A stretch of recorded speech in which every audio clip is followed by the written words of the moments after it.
Recognized Uncle Walker D01. Recognized Cat Kuhl D21. Hello, team. Today's discussion session is with the incredible Cat Kuhl from the One Shot Podcast Network.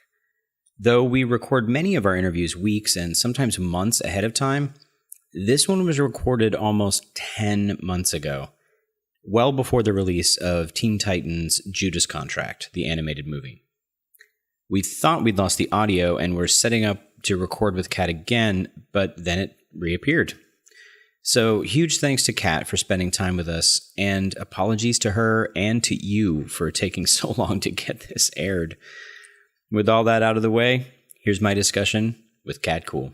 Initiate Part 1. Today in the cave, I am honored to welcome one of my role-playing game industry heroes. You know that... Yeah.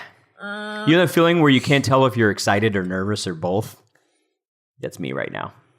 Cat Kuhl is the co-founder of the One Shot Podcast Network and the game company Paracosm Press, as well as being the Gamemaster behind the brilliant Star Wars actual play podcast called Campaign.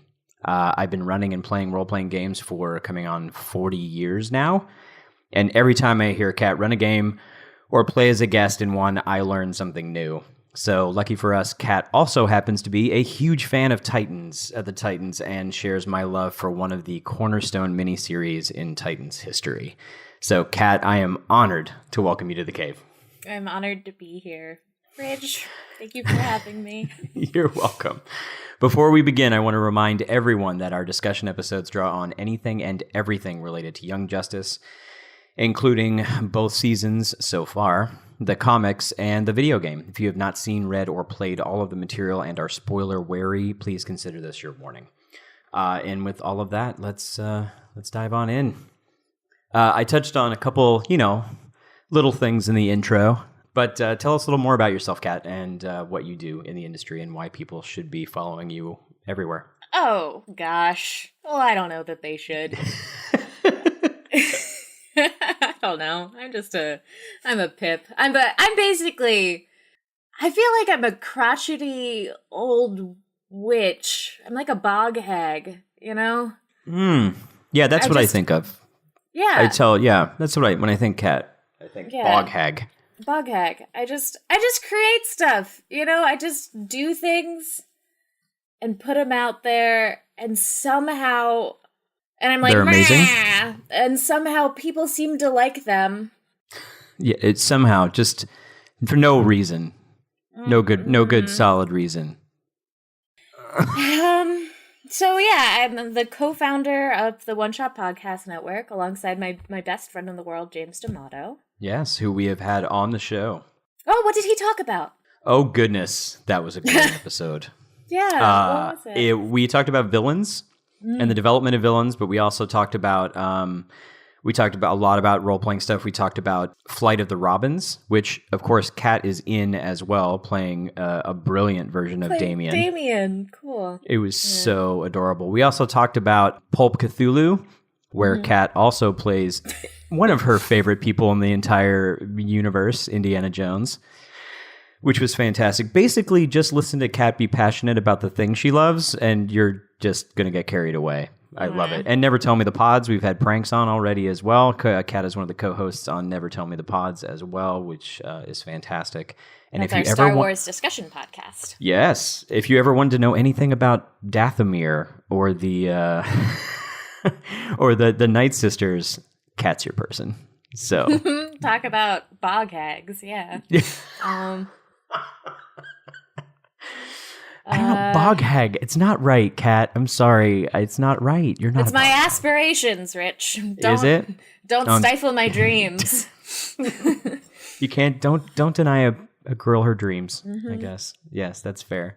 So, we talked about a few things. Oh, Paracosm Press. Talk about Paracosm Press for a minute. Paracosm Press is James's and my gaming company. It's just the two of us making games. So far, we have a card game that called Noisy Person Cards that is about doing silly voices that kickstarted, pretty successful. It's off at the printers right now, and it was a successful enough Kickstarter to make one expansion that is the underwater expansion for Rich, and the Rich of that is Rich Howard, the host of this show. Because Rich is a wonderful and glorious person. So embarrassing in an awesome way for me. I didn't find out about that until I had heard you guys being interviewed on, I think it was RPG Academy or a Tome Show. I can't remember. So I was like, wait, what? What's happening right now? What's that's going on? happening right now. Yeah, you guys. Anyway. And then we've done a few little micro games. Like, we're working on another large game right now that is a board game, but James gets tetchy in the wings and makes micro games all the time. So we have a bunch of those. Like, oh gosh, what's the, call center? Yeah, what? Call center, which is a game about the horrors of being a part of a what are those things? What is his day job? He works a call center. He's just like a telephone person. Yeah. He does customer service. Yes. And it's just soul-sucking work. What's interesting is one of the other games you guys have done is Millennial Apartment Hunters. Yeah, Millennial Apartment Another Hunters. soul-sucking millennial. Yeah, it's just so interesting that the you way guys he have copes. taken. That's how James gets through. Whenever he just can't deal with something in his life, he makes a micro game about it. Mm-hmm. Which seems completely counterintuitive. This thing sucks my soul. I'm gonna put it into my hobby and do that, and I guess mock it really. And some of these things, Millennial Apartment Hunters. There's some actual plays out there. You can actually listen to the game. Mm-hmm. It's pretty hilarious. So that's Paracosm Press. Yeah. Fantastic. So when did you first see Young Justice? Did you binge it on Netflix when it came out? Did you see it when it was originally being aired, or DVDs? Saw it when it was originally being aired. That's during the time that it was coming out. I was working in a comic book shop. Oh, nice.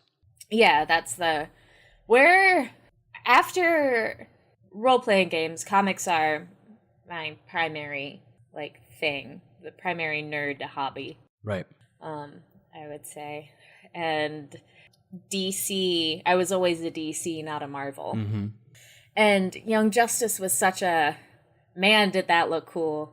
I was living in an apartment at the time with James and our other good friend, Sam, who you can hear GM on One Shot. He did our Monster Hearts games. Oh, yes. Mm-hmm, fantastic good games. GM. And actually, Monster Hearts, if I remember correctly, was the basis for the Masks game. Is that true as well? I don't know, but that would be super cool. I'm pretty sure that Monster Hearts and Masks are, have some parallels, and we've Steve Kenson and I talked about Masks as well as pretty much being the unofficial Young Justice, the role playing game, pretty much. That makes sense. Yeah, very drama, teen romance related. Masks. So check out. Yeah, I agree. Yeah, so check out the Monster Hearts one shots as well. We'll have links to all these things we talk about in the show. But you were saying So the three of us were living in the same apartment at the time, so Young Justice was our show. We all watched it as soon as it came out and had very loud opinions and were, it was about as close to, I don't know, a soap opera or primetime television. It was right. The most exciting thing on television for us. It was the experience. It was what TV could be, the height. Because, how often is television exciting anymore? Yeah. It's not. It just isn't. I can't think of many times in my life when it has been. Or that when good TV has been coming out, I've been watching it as it's been coming out. So. Right. Exactly, yeah. Yeah, so at the time, Young Justice and Clone Wars were coming out at the same time, and those were the only two things. I know, right? Yeah. So. And the first season of Korra was coming out the same time as Young Justice was as well, so it was pretty rockin' time in Those are the things history. we were watching. Yeah. Remember those days? Those were the days. Those were those halcyon days. Well, yeah. Well, like my wife, when we were watching, I finally got her to watch it with me, and we got to Schooled, episode 5, where the opening scene where Superboy is asking Superman for help with his powers, and that heartbreaking kind of moment of that episode. And my wife turned to me and she was like, "This is not what I was expecting." Right. You know, this is something that really draws you in. And when I first moved to Orange County, God, in 88, 89, my best friend and I used to sit around and talk about comics all the time. My friend Matt, who I've spoken about on the show, I think a couple times, and his girlfriend at the time was so funny. She was like, "I finally get it now. I get the comic thing." And we were like, "What are you talking about?" She's like, "It's your soap opera." Right, it's soap operas. It's totally basically is. the same draw as soap operas. Because at the time, I think we were talking about Titans and Starfire and Dick, and like it's a bunch of stuff happening with that, and the dramas. And We're I'm always sure- talking about that, though. I know, right? Yeah, exactly. Yeah. So it's just hilarious. It was hilarious, and to me, it was mind blowing. I was like, "Oh my God, she's right. She's right. Yeah, She's 100% right." we have been talking about Starfire and Dick for decades. decades. Yeah. Yeah. And we're gonna get into that a little bit, because I was just rereading Judas Contract actually Cool. right before this as well, and I just had this like warm fuzzy seeing Corey all curled up on the couch With her with poof the hair. gigantor hair, her solar powered hair. Yeah. Curled up on the couch with Dick as Donna Troy was talking about wedding plans, and you know what I mean, like the whole deal. God. And Yeah, that Garfield makes my offering. heart warm. I know, right? And Garfield offering to have their wedding at his mansion and blah blah blah. So yeah, we'll get into that in a minute. Oh, Kat, your face is adorable right now. I love it. So you watched it when it was originally airing. So you went through the 6-month hiatus, withdrawals, and the Yep. bonkers, just bonkers. Bad stuff. I mean, that's kind of, I'm going through that all again right now. I don't know that you are with Steven Universe. Oh, see, I'm not. I watched the first bit of Steven Universe, but I've just so slammed with time. It's Sure. so hard to catch up. I've only finally gotten mostly caught up with Adventure Time. And these little 11-minute episodes, you think it would be easy to catch up, but I want to pay There's a attention to lot what's of it. happening. Yeah, Yeah. and there's a lot going on. So There's it a actually lot just going makes on, yeah. Yeah, double totally.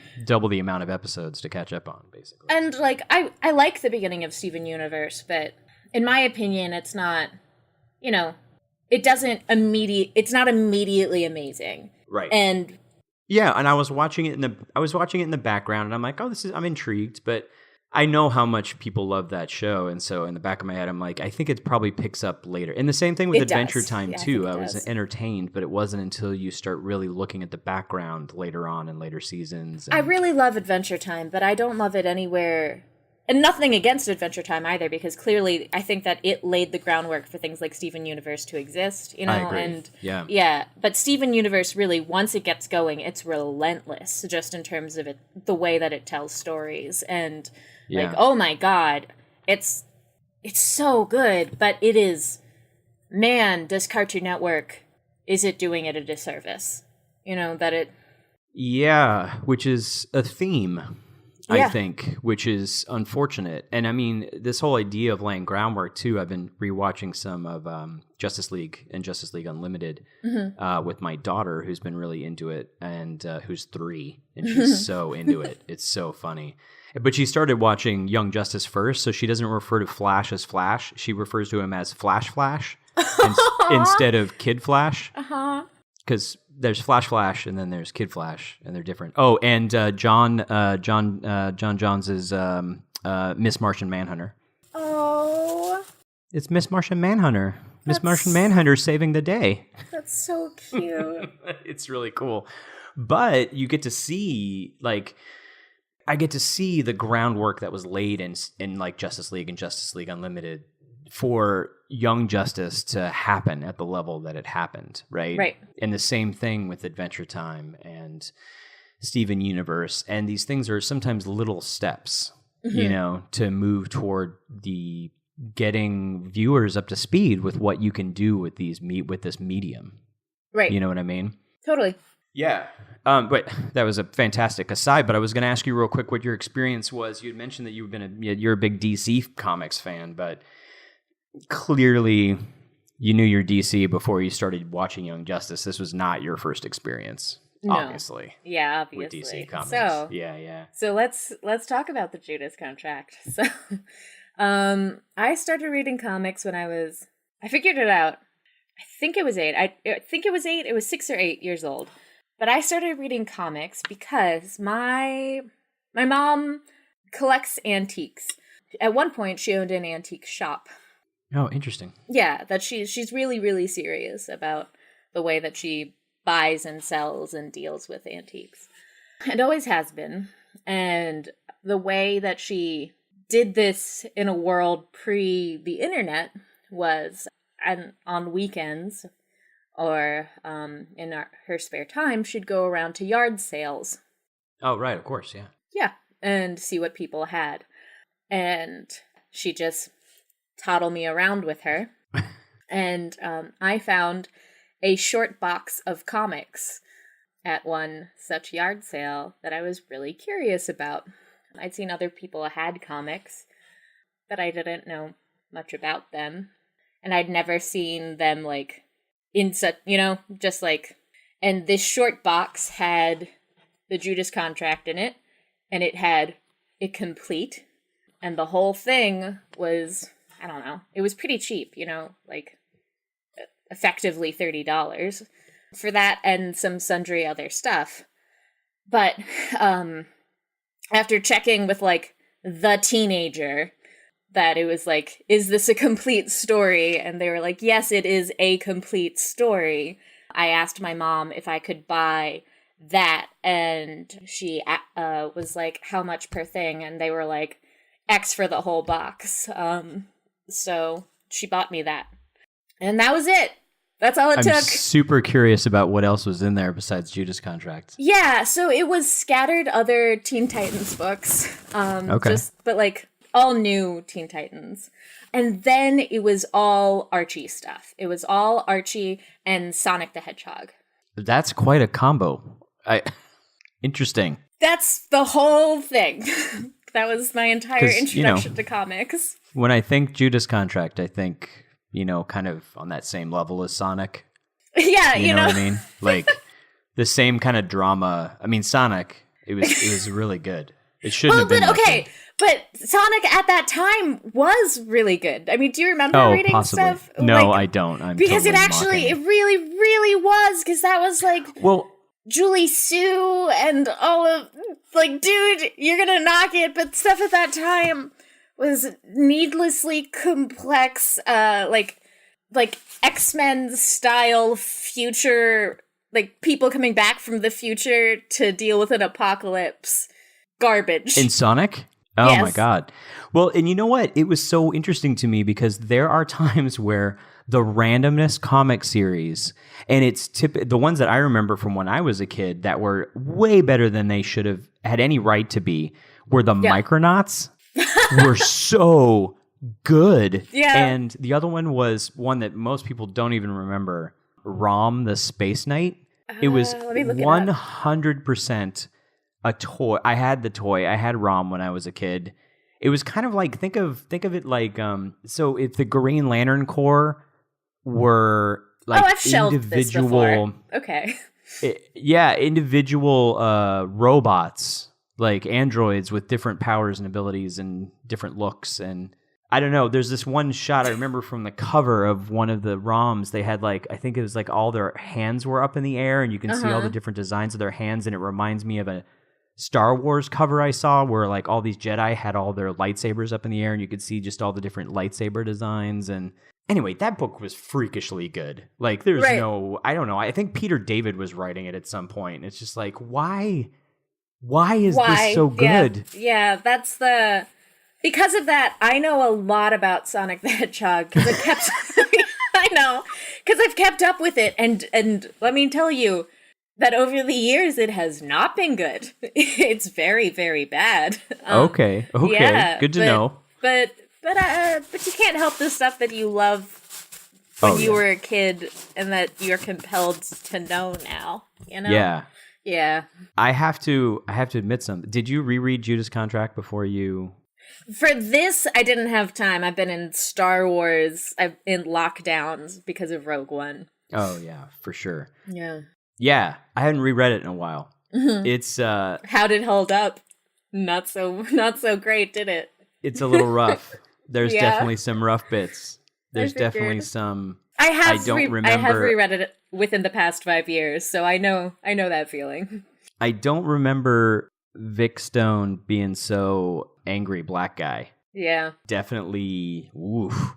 Like the modern takes of Cyborg, for those who have only seen Young Justice. Unfortunately, Cyborg is not in it at this point, but Cyborg is a fantastic character. But the modern takes of Vic, he's definitely a tech person who's very up to speed with what his own abilities and technology in general.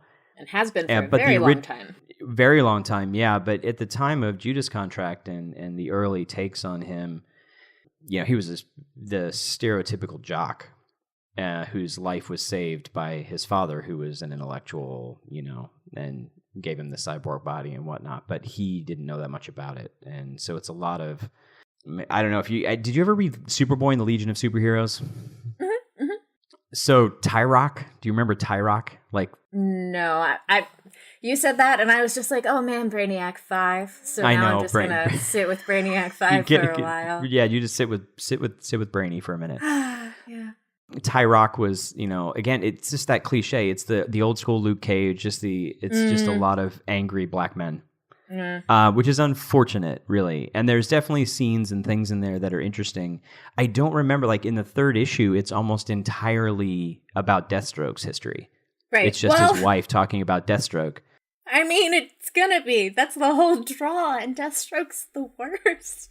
He's the worst. Can we talk he's about the worst and the best. How he's the worst? I mean, he's the worst and the best, but God, is he the worst?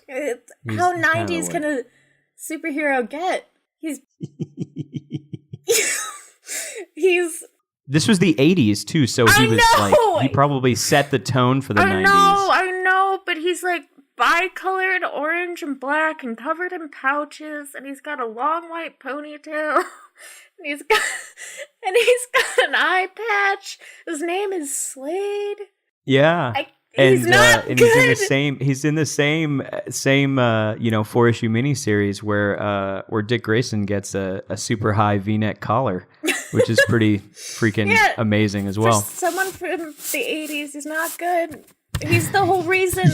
I don't know if everyone knows, but he's the reason that Deadpool's like he is, because Deadpool is made to be him. Wade Wilson is Slade Wilson. Exactly. In the Marvel universe. Yeah. Like we're not exaggerating in any capacity, that he is made to be a direct copy of him. Right.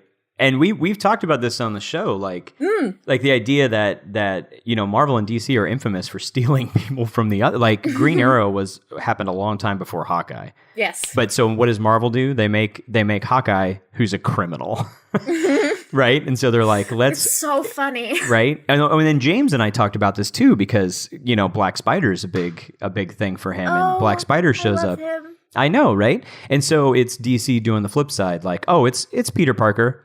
If he was evil, and so they do this all the time, right? And it can be good inspirations for a variety of things. I mean, Guardian wasn't necessarily directly like a parallel of Captain America, but you could see the influences on Guardian, by Captain America and that kind of thing too. So anyway. But back to Slade being the actual worst, they didn't know that they were making him the actual worst, but he was so good. He has a relationship with like a 15-year-old in this, and he is a 50-year-old man.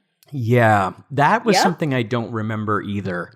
That Tara, and actually, oh, you know what? Look, I have to get into a couple other things, and then we're going to dive in. Like, we're going to bury ourselves in Judas Contract here in a minute, because some of what I have to say has to do with your boyfriend. Okay. And how he is in this book as well. It's pretty pretty. Okay. Oh, Garfield. Are you going to start with his hair? Oh, he's the Wally West of the Judas Contract group. Like the Young Justice Wally is totally. Oh no! I don't know. Oh yeah. no! Are you about to learn that I only ever have fallen for Wally West? Oh, nice. Yeah. We're gonna see. It's the inside. It's talk about soap opera drama. It's the inside look at Cat Cool. Anyway, so I'm gonna back up a minute because just for a sec. So we got your history of DC Comics. Clearly, you know your DC, right? So, I'm thinking you do. So back up just a little bit. So my first experience with One Shot, the podcast, was when Michael Ross from the RPG Academy, he sent me there to listen to the Legend of the Five Rings series. Oh, cool. Which you were supposed to be a part of, right? Yes. Mm-hmm. But you weren't in the first half, but you were definitely in the second half. Yes. And brilliant. So One Shot's about exploring like different game systems and running a new adventure basically once a month. And it's a fantastic setup because you guys invite improv actors and that kind of thing onto the show. And I've learned about scores of games I never would have heard of otherwise. But I don't do one-shots myself very often, and I'm really much more a fan of long-form storytelling. So when I heard that you guys were doing a long-form series as well, literally called Campaign, and that it was Star Wars, and then it was the Fantasy Flight Games version of Star Wars, which I had played only once the previous year at Gen Con and liked it, but the system is, the dice and things are really kind of interesting, and you kind of need some examples of how to use it before you can really sit down and play it. It's hard to play right out of the box, I have to say. So I went there immediately, and then I heard you running. And then I binged, I think, 32 episodes in a week. And I'm fairly sure that the following week is when I wrote an article called Learning to Be Cool for Tribality about all the things you can learn about running games and storytelling from Cat Cool. So go check that out. But you know your Star Wars. You're on multiple podcasts involving Star Wars. But what's your experience with superhero RPGs? Like, have you played many superhero RPGs? On One Shot, have you guys done a lot of them? Have you been a part of those? Do you have a favorite system or a character type theme? Well, that's really interesting. Huh. The superhero RPGs. Yeah. Because aside from RPGs and comics, you say comics is your second thing. Have two great tastes taste great together? Did you merge those together or not? Well, it's a thing that we've always wanted to do, and like kind of. Like, there've always been tinges of it, like our Shadowrun always felt very super heroic in the way that we did it. Right. Well, I mean, and speaking of Shadowrun, and it wasn't Shadowrun the system. Shadowrun was the system that Flight of the Robins was run in, right? Yes. Yeah. Right. So there you go, just as an example. Okay. But that's not a superhero RPG. But it's not a that's superhero RPG. Yeah. I don't think at school we got to play many superhero RPGs, and prior to starting up One Shot, most of the role-playing experiences that weren't Dungeons and Dragons, James and I got to do at school. That's where we played most of our indie RPGs. Right. And most of those, like, we got more indie than White Wolf and stuff. We did, but we didn't get to, we were at the mercy of what other people knew. We started One Shot to explore. So the sort of superheroic stuff that you've heard or that I've gotten to do is the stuff that's been produced through One Shot. Which has been not much, though, right? No. Wasn't City of Mists? That was fairly recent, wasn't it? And I haven't actually heard that one yet. But yeah, that's real recent. And it's like, that was really fun, but it's not even the sort of archetype that I'd normally pick. Like can you talk about what City of the Mists is a little bit? Oh yeah, City of Mists is a delightful. It's delightful. It's I guess it's Apocalypse Engine, isn't it? Right. So sometimes on the show you'll hear us mention games that are we refer to as powered by the Apocalypse. And the Apocalypse system is a game engine used for a tabletop RPG that happens to be very flexible and has an open gaming license, basically. Like, they let other people use that system to create variations. So you have Dungeon World and other things that use the same kind of mechanics but tweak them a bit, right? And so City of Mist is that? Yes, but they call it a superheroic noir. superheroic noir, like Yes, Batman that's the the- animated series kind of noir. That's the feeling that they're going for, but it's more. But to me, it feels kind of more like they're doing that for Overwatch. Not like really Overwatch, but kind of in the sense that they have a lot of. They put the focus on having iconic heroes. Okay, Overwatch the video game you're talking about, right? Overwatch the video game. Right. Overwatch did the same thing. So they have like a game structure that you're playing in. In Overwatch, it's first person shooter. In this role playing game, it is the role playing game. Whatever the mystery you're going to go solve, do this thing. So then they have these iconic heroes that you could possibly play, and then an interface to go play them, and they have interesting abilities and different things to do.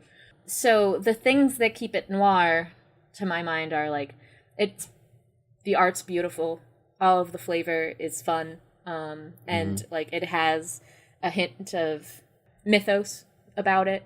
Okay, like a history, like a feel. Yeah.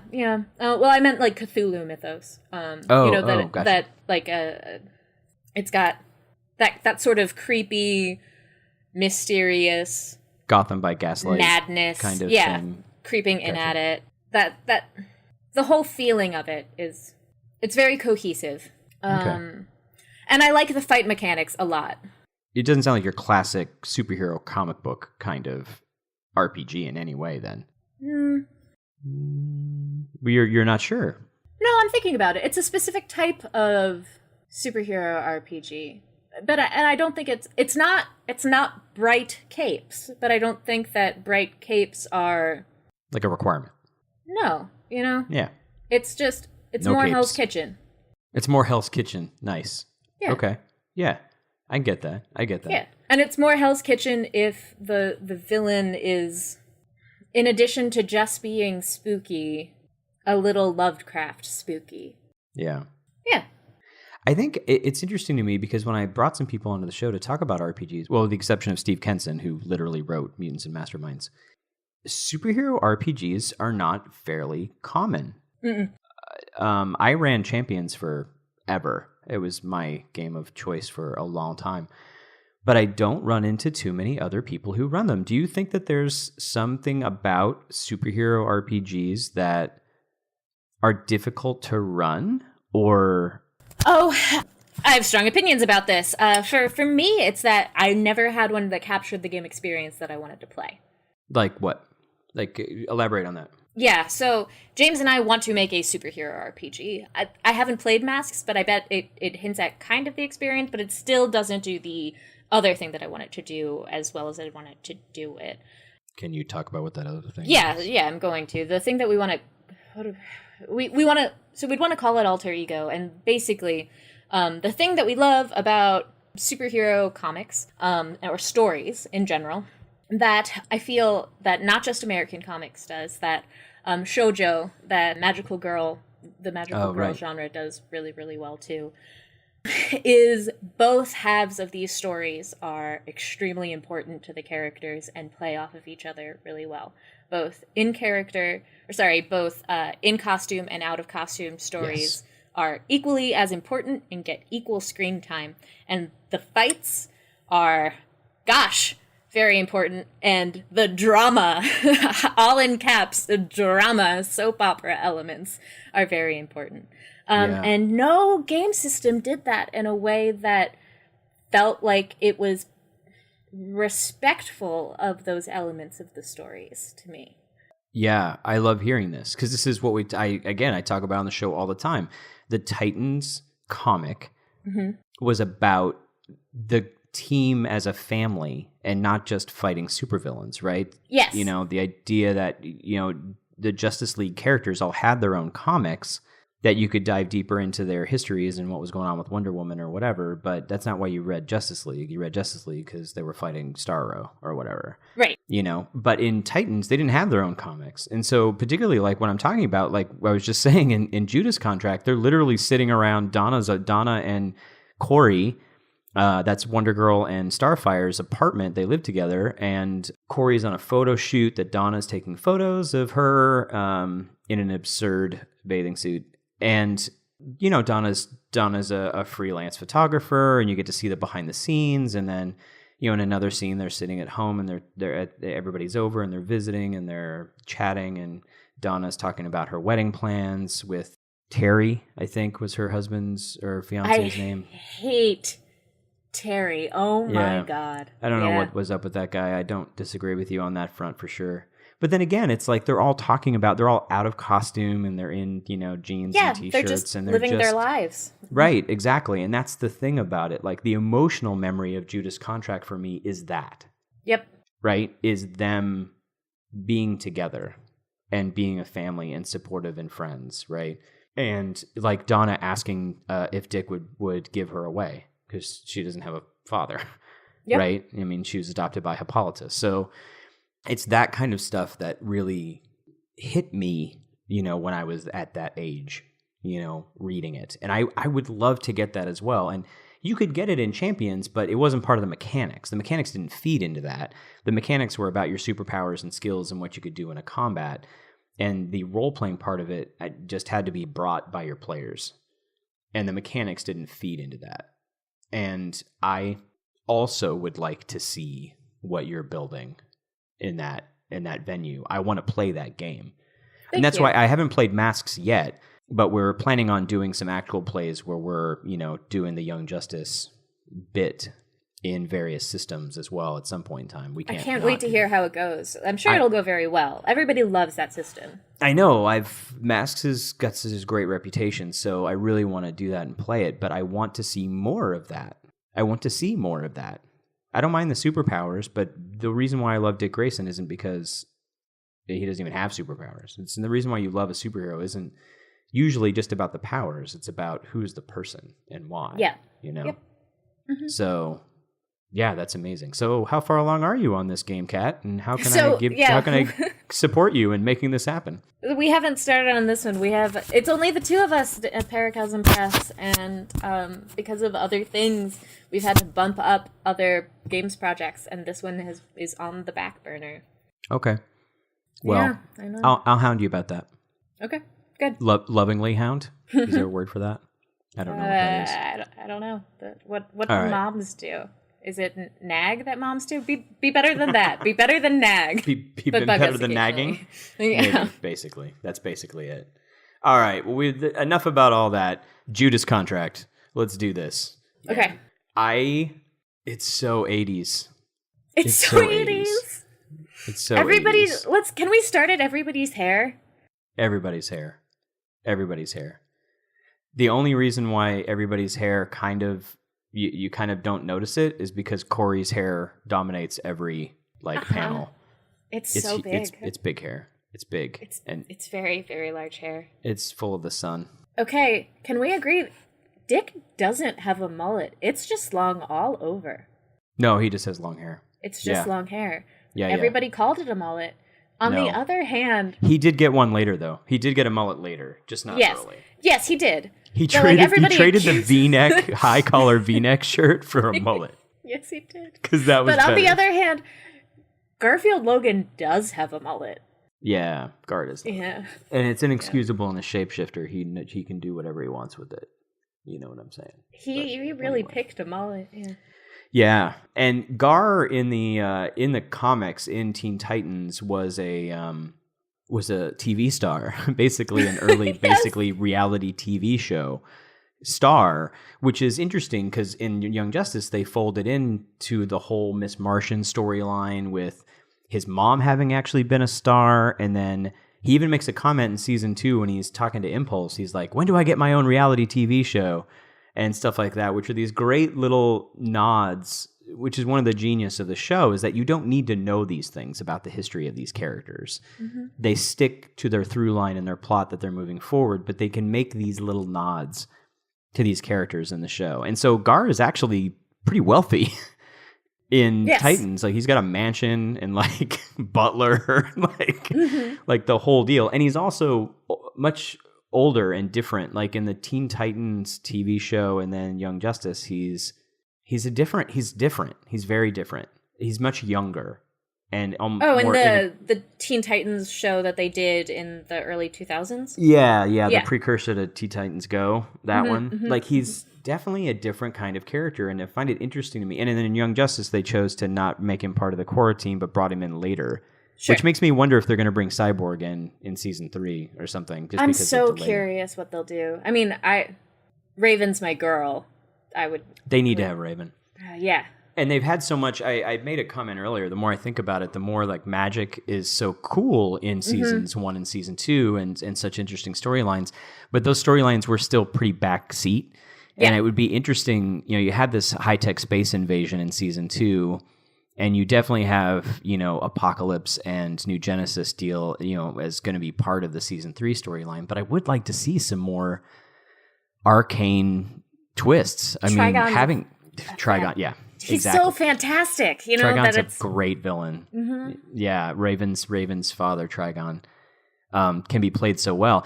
I was not a fan of the original Teen Titans animated series for a few reasons. And one core reason is that there were a bunch of young kids and they were in Teen Titans Tower, and it really wasn't, you never saw them out of costume. You never really, except for Dick maybe a few times, but it wasn't the Titans that I wanted to see, which was that thing we were talking about. How do they become a family? right. And who lets these kids, I mean, they're really little kids in this Titans Tower, and like, yeah, I felt like sometimes they had, I felt like that show did pretty right by Raven, because let's be real, she's not a kid, No, and that was going to be my point. My point was the episodes that I really liked were the really kind of little darker, crazy Raven and Trigon ones. Were pretty cool. Yeah. Yeah. And she had a few lead up things like in the tower of her doing stuff, but I think that worked because in all of these other series that Raven is a character who she's a half demon, and her body is going to be recycled time and again. She's not a human. She's a half human. She's never had a chance. In one comic series later on, she decides, I'm going to make a try at being a teenager and figure out this humanity thing. But that's on her like not fifth. I think it's third or fourth iteration at a fourth body that she decides to try out humanity for the first time, she just doesn't bother the rest of the time. And it's interesting though, because I don't know enough of the history of Azeroth, but like, she's not human. She's human-ish, right? Because even Azeroth, they're not humans, right? But so she lived on Azeroth, but her mom, Rachel, or she just, wasn't she Rachel Roth? Wasn't that her mom's name? And she took her mom's name? I think that is correct. And I think that's right, because she was a human from Earth who was part of a cult.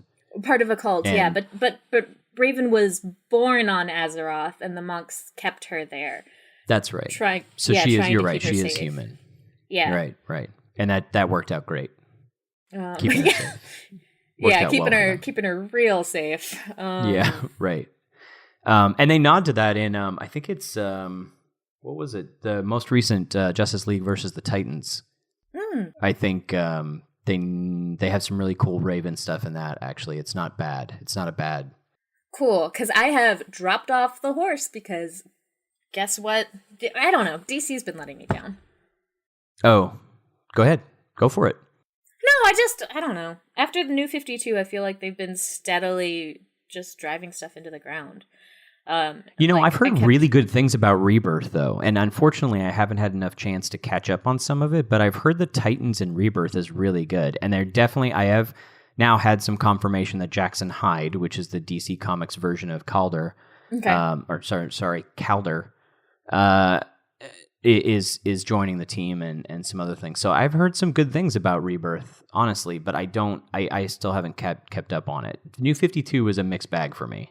Yeah, I'll check it out then. I'll check that out. There are a few things that I was sticking around for a long time and then just slowly started falling off. Yeah. Which is like heartbreaking after following it your whole dang life. I literally learned to read on Superboy and the Legion. And so when I've seen things, like the Legion, the Legion animated series that went on for 2 seasons wasn't bad, but it could have been Young Justice good. if they had really paid attention to it. And the Mark Waid, I'm a big fan of Mark Waid, and Mark Waid's take on the Legion of Superheroes for a while was the strokes of genius. And he was also one of the co-creators of Impulse, which was who can be fantastic when written well. Impulse can be a great character, and he was handled really well. But are there certain there's literally a website that says, how many days since DC has messed something up or Warner Brothers has messed something up, and it is constantly at 0 or 1 day. I think it got to 6 days once, and then they were like, we can't even. Something came up, and they're like, yeah, we can't ignore this one now. So the live action stuff, I try not to get too negative on the show because there are definitely some rough things that DC and Marvel have some issues with. But the heart of these characters can be brought forward. Mark Waid had written something basically saying, look, these characters don't need to be fixed. You don't need to do weird things with these characters to make them interesting. The characters are already interesting. Just let them be themselves. Yeah, please. Right? Get the heart of just let Superman be Superman, please. Yeah, just let him be Superman. Just let him be Superman. Understand what it is that it's not about the powers, right? I've been on my soapbox a bunch on this show talking about when somebody says you can't tell a good Superman story because of his powers, it drives me insane. We've seen it. Watch For the Man Who Has Everything, please. So Luke Cage, right? So the Luke Cage show on Netflix was basically Superman who can't fly. I mean, the whole point that people are making about, you can't tell a good Superman story because of his powers is because of his invulnerability and you can't physically hurt him, which is not necessarily true. But it's also completely irrelevant. It's good superhero stories aren't about the powers. The powers are a vehicle or a dressing. It's like making a science fiction television show that's all special effects with no story behind it. It's right. Just dumb. Let him be him. One of the great scenes in Young Justice in second season when they first run into Aqualad, we find out that Aqualad has turned, and we find out later as Black Beetle plants that nuke on the island with all the Krolataeans, and then everybody's leaving, and Superman's there trying to save the Krolataeans' lives. Mm-hmm. It's one of the best Superman scenes I've seen in a really long time. And it's 2 minutes of him being there and saying, I want to save you. Please let me help you. Right. And then he gets literally nuked and survives, which was very interesting. And then Superboy, Wonder Woman saying, I've got a heartbeat. He'll be okay. And Superboy saying he didn't save the Krolataeans. He's not going to be okay with that. Right. There it is. Boom. Somebody just took the heart of Superman and put it on the screen. Thank you. Let him be Superman. Yeah. Oh, Rich. Yeah, for real. And I'm hoping the Wonder Woman movie is good. I like the trailers. I don't know. People are saying, "Oh, look, it's Captain America in World War I," and I'm like, you just don't know the history of Wonder Woman, and yeah, I don't know what to tell you. Do whatever you want. I have so little hope. I'm devastated post. Go ahead. The UN took away. I know.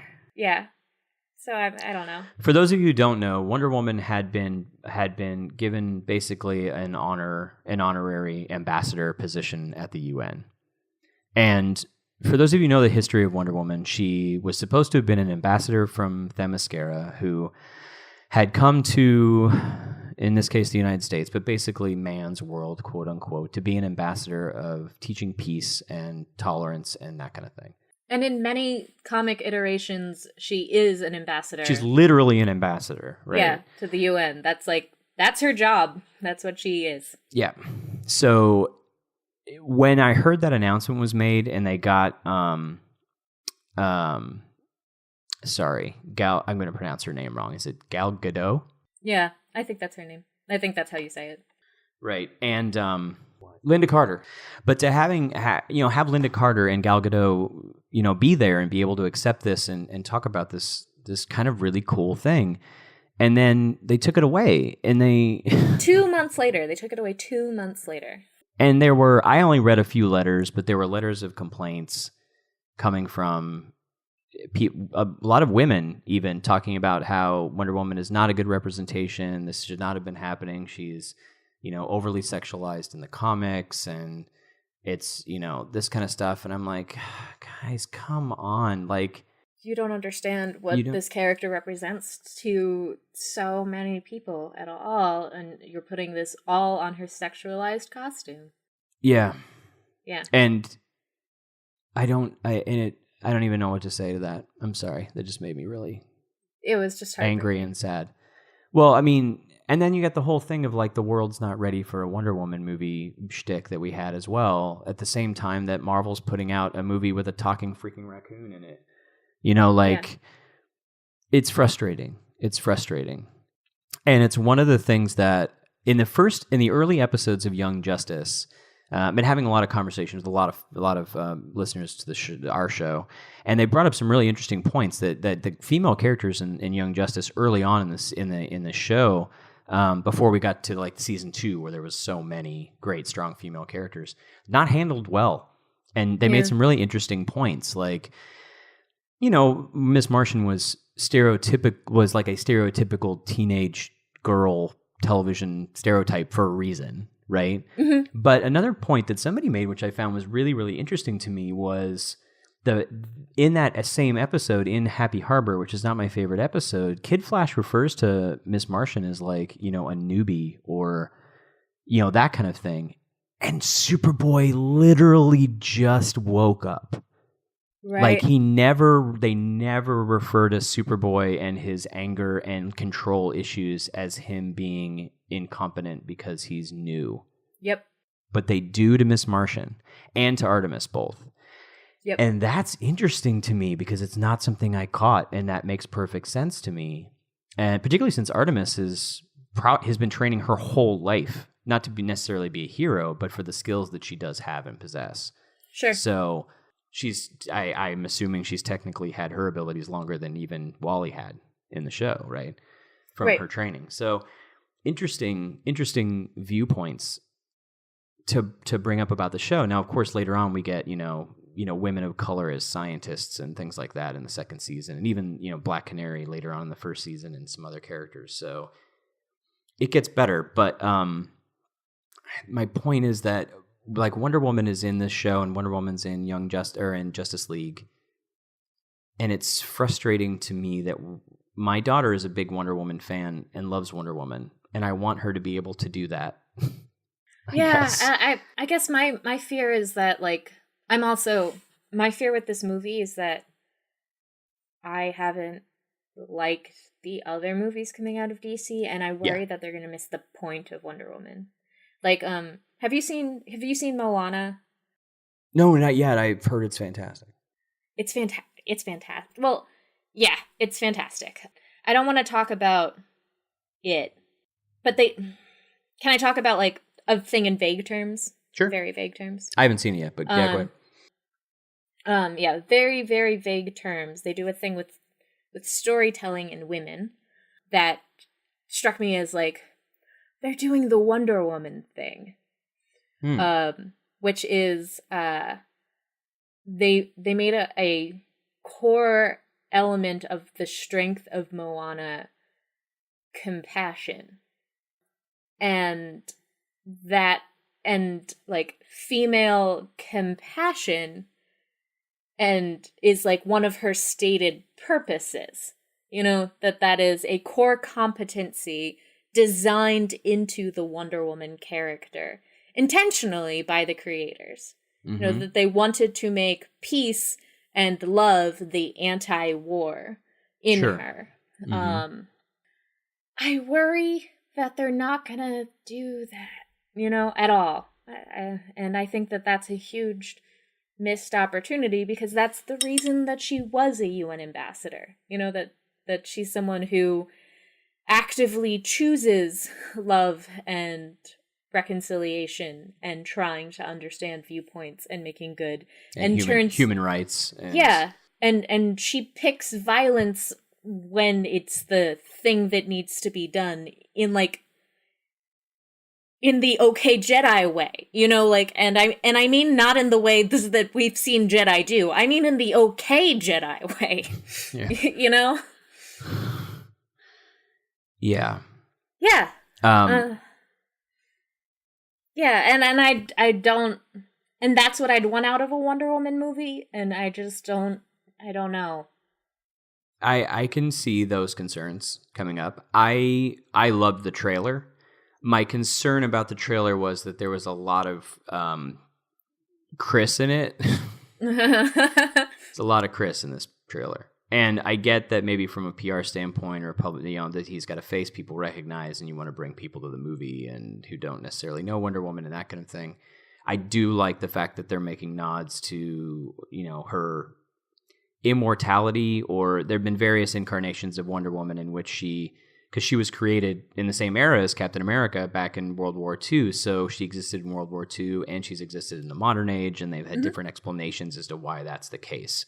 Like in one case, it was Hippolyta who was Wonder Woman in World War II, and then Diana's the modern one, or that she's immortal and she's existed all this time, which I think is a really interesting take for the movies. I have also not cared for any of the live action stuff I've seen so far, the Zack Snyder verse, for a variety of reasons. I don't think I'll really get into here. Yeah. I am excited about the Aquaman movie because I'm contractually obligated to be, because I am such a huge Aquaman fan, and as an Aquaman fan, there's no way I'm not seeing them. And also I'm a huge Jason Momoa fan. He's so cool. Though I way back in the day, like freaking Ronan from Atlantis, way back from. I'm so. How are we not just talking about Aquaman? I know, right? What are we doing with our lives? I don't know. How did I found out you guys to come on a show and want to talk about Beast Boy? Love of my life, granted, Garfield Logan, but not just want to talk about Aquaman. I'm an idiot. I was so excited to find out you guys. I have been so alone on Team Aquaman my whole life, mocked incessantly, and I'm really hoping. I mean, my favorite characters are Robin and Aquaman. Oof. Yeah, Wolverine. He's pretty cool. I like Wolverine, but it's all about Dick Grayson and Aquaman. It's not good. Conclude Part 1. Part 2, T-7 days. You've been listening to Whelmed, the Young Justice Files podcast. Our hosts are Rich Howard and Emily Booza. Our editor and producer is Neal Powell. Our theme was composed by Emily Mio. Our logo was created by Kevin Bates. Whelmed is a fan-made podcast and is not officially affiliated with DC Comics, DC Entertainment, Warner Brothers Animation, and any other owners of Young Justice or its related source material. As such, these companies have sole ownership of all symbols, images, names, logos, and proprietary material related to Young Justice. Original content of this podcast is ours under Creative Commons. Thanks for listening, and stay whelmed.